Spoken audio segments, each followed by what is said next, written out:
La tertulia del mundo que viene.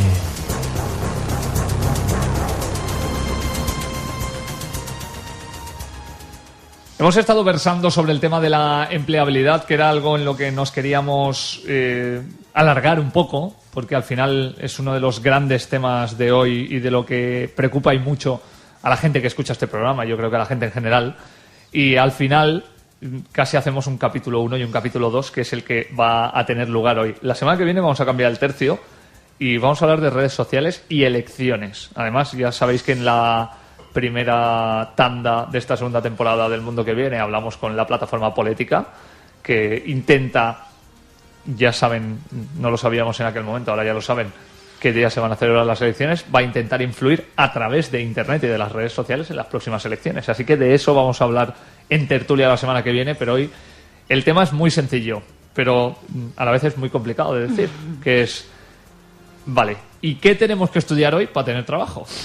Claro, porque es que la risa de las universidades, escuelas de negocios, etcétera, es grande para los que dan las clases, y para los que las reciben y para los que tienen que hacer los planes de estudios.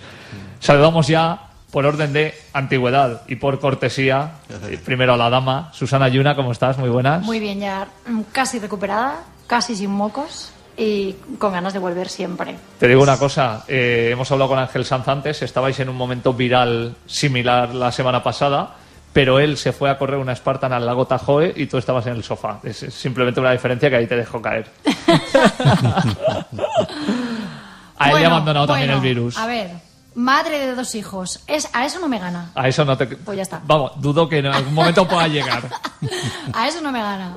Y... Las madres somos heroínas, todas. Absolutamente. Y Miguel Ángel Moliné, que ya sabéis que está por aquí de nuevas, este es su tercer programa, no se pierde una. ¿Cómo estás, Miguel Ángel? Muy buenas. Perfectamente, encantadísimo otra vez de estar de nuevo con vosotros, encantado de ver a Susana de nuevo. Ella dice que se encuentra bien, yo lo veo fantástica. En fin. ¿Qué vas a decir? ¿Qué vamos a decir, no? Bueno, creo que es la primera o la segunda, es la segunda vez, la primera en la segunda temporada y solo una en la primera temporada que nos falla José Sánchez la Bella, ¿eh? O sea Vaya. que estamos en un momento histórico. Yo entiendo que siguiendo el rol del año pasado, este es el último fallo que tiene. El primero y el último. Así que si no van a rodar cabeza o lo vamos a dejar blanco de un susto un día, que es muy complicado, quitarle el moreno. Bueno, antes de hablar de este tema del día que comentábamos, ¿qué noticias os han llamado la atención? ¿Qué me traéis, Susana? Bueno, pues al hilo precisamente del tema que vamos a tratar luego, ayer vi un titular que me llamó mucho la atención, que viene de un medio que se llama Digital Trends, que nos viene al pelo para el mundo que viene. Sí. Y era: crear código debe de ser una lengua oficial. Para los oyentes del año pasado ya recordaréis que tuvimos un día un debate sobre esto, sobre el código en las escuelas de primaria y tal. Bueno, pues es un artículo muy interesante que recomiendo su lectura, y básicamente lo que explica es que pensamos que los niños, como ya son nativos digitales, ya dominan la tecnología, ya la entienden, pero nada más lejos de la realidad. Hay un CEO de una empresa en Canadá, de la empresa BitMaker Labs, que se llama Craig Hunter, que lo que ha visto es que cuando va a los grandes meetings de peces gordos de tecnología, todos comentan que tienen el mismo problema, y es que tienen dificultades para encontrar gente a la que contratar. Entonces él ha hecho una petición al gobierno para hacer que la creación de código sea la tercera lengua oficial del país, por detrás del inglés y del francés. Qué fuerte. Qué bueno. Él lo ha vivido en sus propias carnes. Él habla de que su hijo saca muy buenas notas en matemáticas, pero que el código le parece aburrido, ¿no? No sabe programar. Claro, y lo que explica es que hay veces que tenemos pasiones o que podemos desarrollar pasiones hacia algo que realmente no sabemos que lo tenemos, ¿no? Y Claro. por un ejemplo dice, casi nadie nace amando a Shakespeare, pero luego alguien se lo descubre y de repente lo conoce, ¿no? Además, en el mismo artículo se subraya que en el Reino Unido, durante este año, se ha introducido en primaria Computing and Programming, o sea, computerizar y programar como una asignatura optativa, Sí. dentro de lo que es el currículo de primaria. De primaria. De primaria, sí, se ha empezado este año. Es verdad, en el artículo al final se concluye que... Hablamos de 6 años, ¿eh? Sí, hablamos de 6 años, sí. Que no todos tienen que ser creadores de código, que lo que no estamos pretendiendo es que al final todos los canadienses sepan hacer código. Es pero que no igual todos se les eran de ciencias y de letras en Claro, nuestra época. pero verdad que a todos nos enseñan matemáticas, competencias para escribir Y y otras literatura, series. sí. Vale, Y pues lo que se lengua, plantea porque al es... final es un código de lengua. Totalmente. Correcto. Lo que se plantea es que enseñar programación les puede dar a los niños las habilidades necesarias para contribuir a la tecnología. No solo entenderla, sino contribuir a que crezca, a que sean empleables. Bueno, me ha parecido muy interesante. Es La tercera lengua. Curioso. tercera lengua oficial del país por detrás del inglés y del Es francés. que me parece una noticia... Petición al gobierno, ¿eh? Una noticia muy seria a tener en cuenta de un cambio descomunal. Total. O sea, porque al final va a llegar un momento que tú lleves unas Google Glass, por poner un ejemplo, que tenga incorporado Google Translate y que puedas hablar con alguien en tiempo real sin saber su lengua. Pero, bueno, esto va a ocurrir y no va a tardar mucho. Es decir, que si sabes inglés o francés, mejor, pero si no lo sabes, quizá eso sea paliable con la tecnología en un corto plazo. Pero el tema del código lo tienes que aprender. Claro, Nadie fíjate. te enseña a programar, ni a ser útil programando dependiendo de la enseñanza que hayas tenido tú en tu cabeza. Y precisamente toda la argumentación que da en el artículo parte de ese argumento que es que, como ya son nativos digitales, entienden la tecnología, pero nada más lejos de la realidad. No, ¿eh? no. O sea, son heavy users, pero de ahí a que puedan contribuir con su conocimiento a que la tecnología siga creciendo. Bueno, esto hay- es muy fácil. O hay sea, un trecho. yo creo que hay niños con 6 y 7 años que saben leer, pero nunca podrían escribir un libro que sea un bestseller. Y Pero eso no yo creo, significa yo creo- no yo creo sepan que se leer. confunde un poco el término de nativo digital con lo que es un especialista en programación. Sí. Es que no tiene nada que ver. O sea, cuando hablamos de ser nativo digital, estamos hablando de cultura digital. Cultura digital significa pues que cualquiera puede coger pues un móvil, una tablet, un ordenador, defenderse con ello y, oye, no se va a comprar un periódico en papel, sino que coge y se lo lee en el ordenador porque le resulta más sencillo. Y Miguel Ángel, por es lo que sea. está hecho para ser intuitivo. Claro. Claro. Ahora, a mí me parece un poquito fuerte que a los niños de primaria le estemos metiendo ya lenguaje de programación. Pues oye, dentro de la novedad y de lo sensacionalista que es la noticia, que me parece una pasada, a mí me parece sencillamente un poquito exagerado. ¿eh? Aquí vamos a tener debate. Sí, sí, Mira, sí. mira, A mí me parece perfecto. Claro, esto lleva a la A empleabilidad. mí me parece perfecto. A ver, ahora lo vamos a meter en el esa debate. asignatura y la de cómo hablar en público, cómo presentar Sí.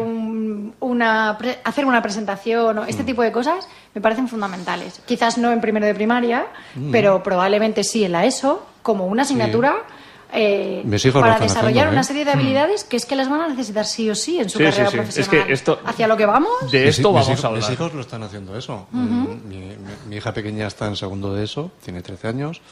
El mayor está en primero de bachiller. Y esas cosas las dominan ya, porque ya en el colegio, o sea, tiene una asignatura que es opcional, eso sí. Sí. Pero bueno, que se llama informática, o mejor dicho, se llama TICS, TICS, Tecnología de la Información y Comunicación. Y entre otras cosas, pues aprenden a hacer presentaciones en PowerPoint, cositas de, pues de eso. De saber Yo puedo manejarse. presumir que mi hija de 6 años ya ha hecho la suya. Explicó a toda su clase en un keynote, en este caso, cómo es la enfermedad celíaca de su hermano. Y además la hizo ella y... Sí. En un iPad, ¿no? No, en el Mac. Ah, en el Mac. Sí, en el ordenador directamente. Bueno, Miguel, ¿qué te ha llamado la atención a ti Pues esta mira, semana? Volviendo otra vez y un poco teniendo en mente el tema que vamos a desarrollar después, y como sabía que más o menos por estas fechas sale el informe, pues me he ido al informe anual de mercado laboral que emite Infojobs junto con ESADE. Ah, Y vamos a ver, aquí lo que nos están diciendo es qué profesiones van a ser más demandadas en 2016. No nos están resolviendo el futuro, ¿eh? No nos están dando la bola de cristal, pero yo sí que creo que nos están dando indicaciones que luego nos van a ayudar un poco a entender mejor qué se va a pedir a futuro. Mira, como son muy rápidas, porque dicen que son las 7 profesiones más demandadas, Ajá. está hablando de programador de aplicaciones móviles, a la primera. Casi de lo que estábamos hablando. comercial de fibra óptica, Comercial de fibra óptica. instalador de fibra óptica, Sí. Ostras. especialista front-end y back-end. Sí. Frontenders y backenders. Big Data. Big Data. Big Data fundamental. Al tema con el Big Data. Programador HTML, por supuesto. Madre mía. Y Cloud Computing. Periodistas no hay, ¿no? A ver, Pero y esto esto, no. esto es a nivel global. O sea, no estamos hablando del sector de las nuevas tecnologías, estamos No, no. hablando a nivel global. Tela. Claro. Sin embargo, tengo que deciros que también es cierto, aquí no se refleja porque son 7. Pero ya desde más anteriormente, más antelación, ya se está hablando muchísimo de los especialistas en sanidad. Sí. ¿eh? Y se está vinculando también pues, a la industria, entre comillas, del turismo. Sí. Y bueno, de todos es conocido pues el repunte que está teniendo, sobre todo en la provincia de Alicante, en nuestra comunidad, lo que es el turismo de salud, ¿de acuerdo? No obstante, o no es en vano que tengamos en nuestra comunidad o mejor dicho, en nuestro país, en España, pues una de las mejores formaciones para el tema sanitario, de forma de manera que nos están solicitando en países aparentemente tan formados y tan puestos como puede ser Gran Bretaña, como puede ser Alemania, Austria, etcétera, etcétera, ¿verdad? Nosotros exportamos este tipo de perfiles. Yo creo que aquí hay una cosa clara en torno a eso, que es que en la keynote, hablabas antes de una keynote, en la keynote de Apple, lo primero que se presentó no fue el Apple Watch que ya se había presentado, fue una aplicación sanitaria del Apple Watch. Esto evidencia, traqueo, ¿no? evidencia que todo esto está empezando a derivar en un nuevo campo donde va a haber mucha gente que trabaja en la sanidad y que va a poder reciclarse o que puede acceder a ello. Entonces, dicho esto, quien estudie medicina dentro de 5 o de 10 años va a ejercer de una forma totalmente diferente. Pero mira, lo que le va a suceder a medicina es lo que le ha sucedido a todas las ingenierías.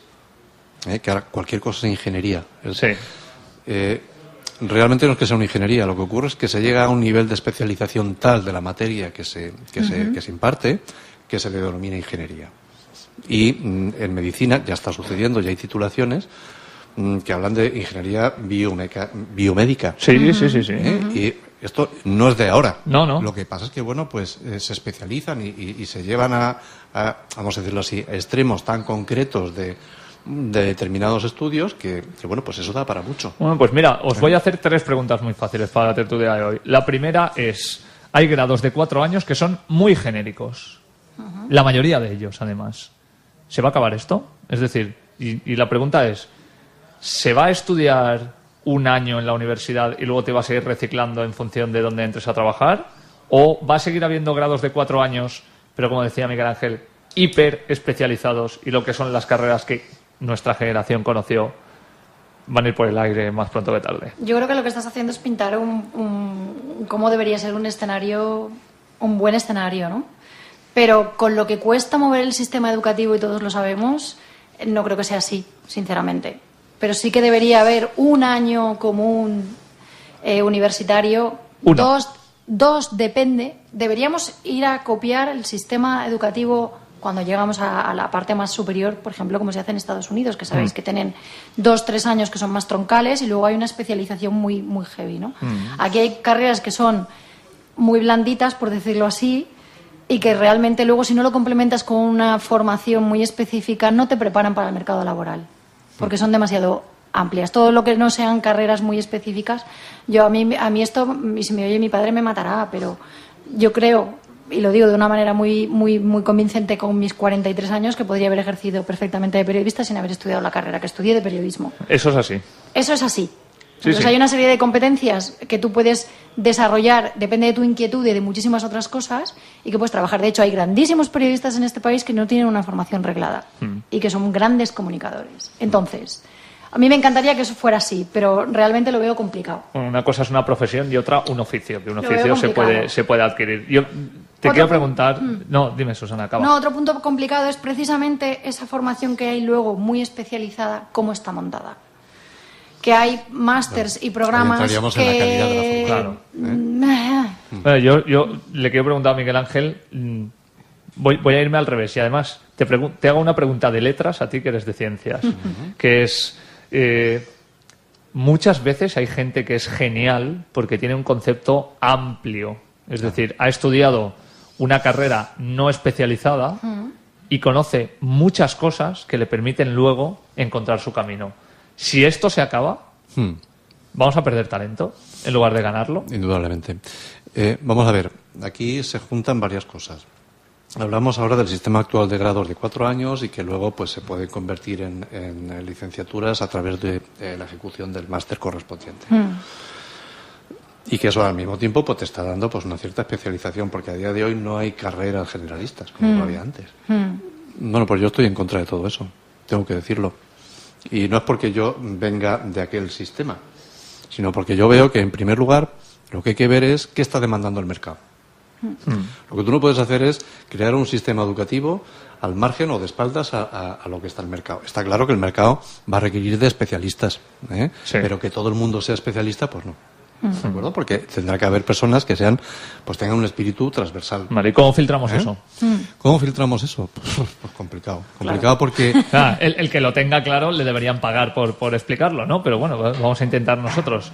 Porque al final hablamos con muchos genéricos de lo que nos gustaría, pero si hoy el ministro de Educación, la ministra de Educación, nos pusiera delante de ella y nos dijera, explicadme cómo vamos a hacer esto, ¿qué le diríamos? Pues en primer lugar no se lo tendrías que decir al ministro, lo tendrías que decir a la Comisión Europea. Bueno, oye, pues mira. Que es más complicado todavía, Sí. Porque vete sumando piramidalmente el nivel jerárquico. Sí.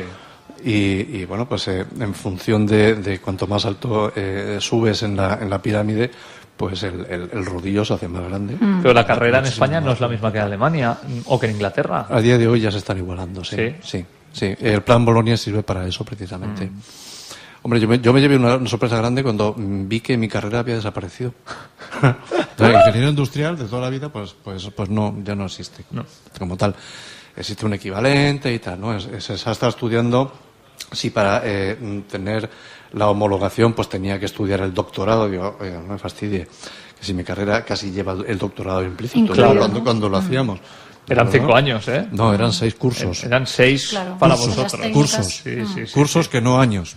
Sí. De las superiores, en las Entonces, ingenierías. bueno, quiero decirte que bueno, yo lo veo complejo. Realmente, antes la gente se especializaba cuando empezaba a trabajar en una cosa concreta.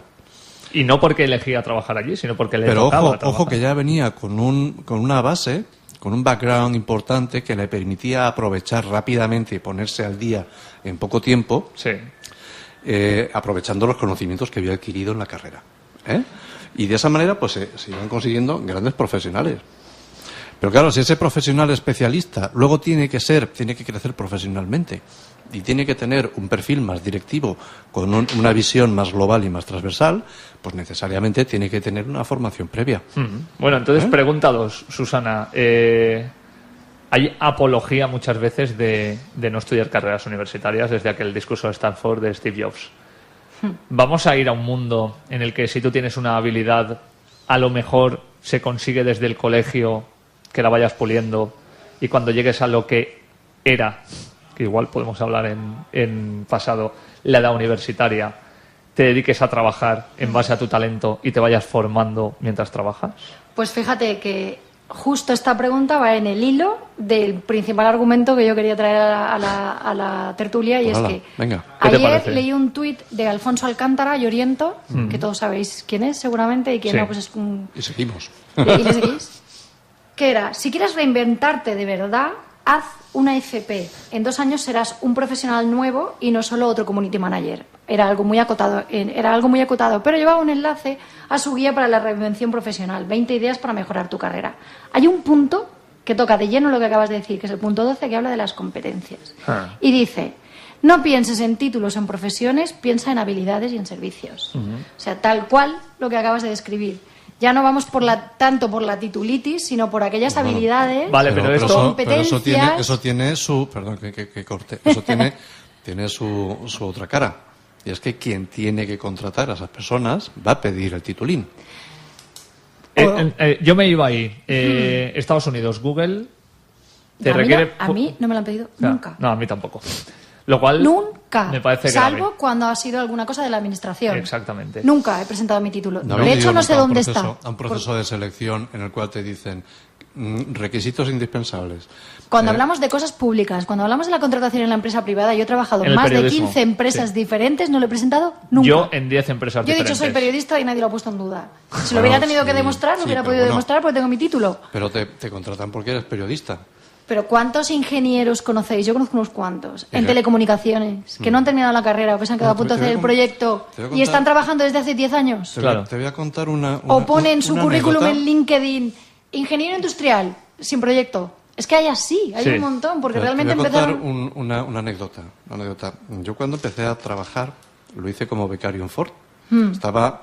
En mi pueblo, muy bien. Me tú. quedaba, en Almusafes, Ganando puntos. me quedaban 2 o 3 asignaturas y el proyecto fin de carrera, y la beca era para el proyecto fin. Vale, bien. En aquel momento habían 8.500 empleados. Yo estaba en la planta de motores, que digamos que no es que sea muy grande, pero bueno, es importante allí. Entonces, allí todo el mundo era ingeniero. Sí, ¿no? En las líneas, pues, Sí, ingeniero sí, tal, sí. ingeniero cual. Y luego pues nos enteramos de que ingenieros colegiados habían 8. 8 de 8.500. 10. De 8.500 empleados, de los cuales, pues, a lo mejor había con título de ingeniero o job description como ingeniero, pues había Que no quiere decir que lo fuera. 200, claro. Claro. Porque allí se estaba aplicando la palabra ingeniero a las habilidades que tenía esa persona, que además estaban contrastadas en su puesto de trabajo. Y que además habían recibido por la formación necesaria o la capacitación necesaria dentro de la empresa para ejercer esas funciones de ingeniero. De ingeniero de lo que sea. Pero no eran titulados. Bueno, pues hay, Pero fíjate, en esas 7 u 8 profesiones de las que has hablado, realmente muchas de ellas no tienen una titulación específica que tú puedas demostrar. Y en las startups o empresas que necesiten ese aporte tecnológico que puede aportar un Big Data, difícilmente te van a pedir una titulación, porque difícilmente con una titulación actual en informática, por ejemplo, en ingeniería informática, tú puedas realmente demostrar esas competencias y esas habilidades para desarrollar ese trabajo. Bueno, y ahí nos vamos al punto 3 y la pregunta 3 que os quería hacer. Una vez que, digamos, se quede fuera de juego la generación empresarial que ahora mismo está liderando, es decir, la generación de hay que trabajar 8 horas, de que llega el que más trabaja. 8 no, 14. No, 14, no pagas, no te puedes ir antes que el jefe, todo esto, ¿vale? Por supuesto, desde la oficina, nunca desde Sí, casa. nunca jamás, como estamos demostrando. Al final de todo esto, los que van a elegir son, o seremos nosotros y la gente que viene por debajo. Entonces, esa gente va a tener la capacidad de elegir a las personas que vienen por detrás en base a sus habilidades. Las va a poder entender, va a poder tener un parámetro como antes tenías con el título o como antes tenías con una experiencia laboral, o se pueden equivocar mucho en la elección porque no entiendan los puestos que necesitan, porque ellos mismos no sean capaces de poder acceder a ese conocimiento. Es que, claro, yo os digo una cosa, un tío de una startup de 20 años, bueno, Hawkers, Sí. 28 años, director de desarrollo de negocio. Hemos hablado con Francisco. Tú no controlas el Big Data, a lo mejor. Tú no controlas habilidades de programación, seguramente. ¿Cómo vas a saber si un programador o un tío de Big Data es el tío que necesitas? Por los resultados, coño. Bueno, pues Claro, pero es que igual no te puedes equivocar porque a los 3 meses has bajado tu facturación por un error. Pues tendrás que ver la experiencia que tienes, y el background que tiene, Yo creo que precisamente- las referencias que tienes de él. Porque normalmente cuando contratas a una persona buena deja huella, todos lo sabemos. Sí. Y en eso se basa un poquito pues en la búsqueda de empleo en 2.0. De eso podemos hablar otro día también. Pero al final y en definitiva de lo que se trata es que tú cuando contratas a alguien con experiencia contrastada es porque ha tenido unos resultados sonados, ¿no? Pero es que seguramente van a contratar a niños de 17 años que dominen el Big Data como no los domina nadie de 35. Sí que tocas un punto delicado y es que muchas empresas, muchas startups, hay problemas porque el CEO no controla el lenguaje del CTO, que es Sí. el jefe técnico. Entonces ahí surgen muchos problemas, muchos fracasos, porque se habla en lenguajes diferentes Bueno, y porque realmente los CEOs, muchos CEOs de muchas empresas no están preparados El problema es que para saber lo que necesitan a nivel técnico. Claro. el problema es que no hay, realmente en España hay pocos CEOs. Muy poquitos. Hay muchos gerentes. Sí, y CEOs de su propia empresa. Están él y él mismo. Correcto. Y mejor dicho, no, lo voy a decir de otra manera. Hay muchos dueños de empresa Sí. Sí. y pocos CEOs. Quiere decirse que las empresas todavía siguen estar suficientemente profesionalizadas. Sí. En el momento en que se empiecen a profesionalizar, es de esperar que los CEOs que se vayan incorporando progresivamente a las empresas, sobre todo en las pymes, pues bueno, pues ese problema yo creo que no existirá. Bueno, pues lo vamos a ver. Lo tenemos encima, ¿eh? O Sí, sea, al sí, final totalmente. volvemos al principio. Esto es como el eterno retorno de Nietzsche y nos vamos a lo que decía Susana. ¿Le enseñamos o no le enseñamos lenguaje de programación a los niños de 6 años? Pues bueno. Como una habilidad más. ¿por qué no? Sabrán qué tienen que elegir, si son CEOs o si son CTOs. Yo creo que todo conocimiento debe ser bienvenido. Lo que también creo es que hay que dosificarlo, hay que elegir bien los tiempos. Las ecuaciones no se daban en primaria, o en EGB. Efectivamente. A día de hoy yo creo que estamos sobresaturando a los niños. Hoy venía escuchando en otra radio la sobresaturación que tienen por deberes que les mandan en los colegios a los niños. Yo lo vivo en mis carnes, porque a mis hijos, pues muchas veces el profe soy yo, en determinadas materias. Y efectivamente, yo creo que lo que hay que hacer es no querer metérselo todo de golpe, dosificarlo, y cada cosa en su momento. Después del 1, el 2. ¿Que quieres hacer un libro de juegos que empiece como una introducción hacia el lenguaje de programación para niños de 6 años cuando están empezando? Existe. No, seguro, me parece positivísimo, pero no como una cosa concreta, Existe sino un como juego una para cosa, aprender a hacer código de manera lúdica. como una De cosa manera- Hablamos el año más pasado natural, de no con un objetivo resultado, Sí. sino como una cosa que en definitiva lo que haga sea Que se adquiera de crear una manera cultura, natural. crear cultura, ¿eh? Bueno, pues ahí lo dejamos. Yo creo que es una reflexión buena y la semana que viene cambiamos el tercio totalmente, pero este era un tema que yo quería tocar y que al final nos lleva a una conclusión, que es que la mayoría de las cosas que se estudian hoy no sirven para la empleabilidad del mañana. Tenemos tiempo y te cuento Pues, por favor. dos detalles. Mira, Siempre tienes tiempo. Esto es una radio online, gracias, podemos hacer lo que compañero. queramos.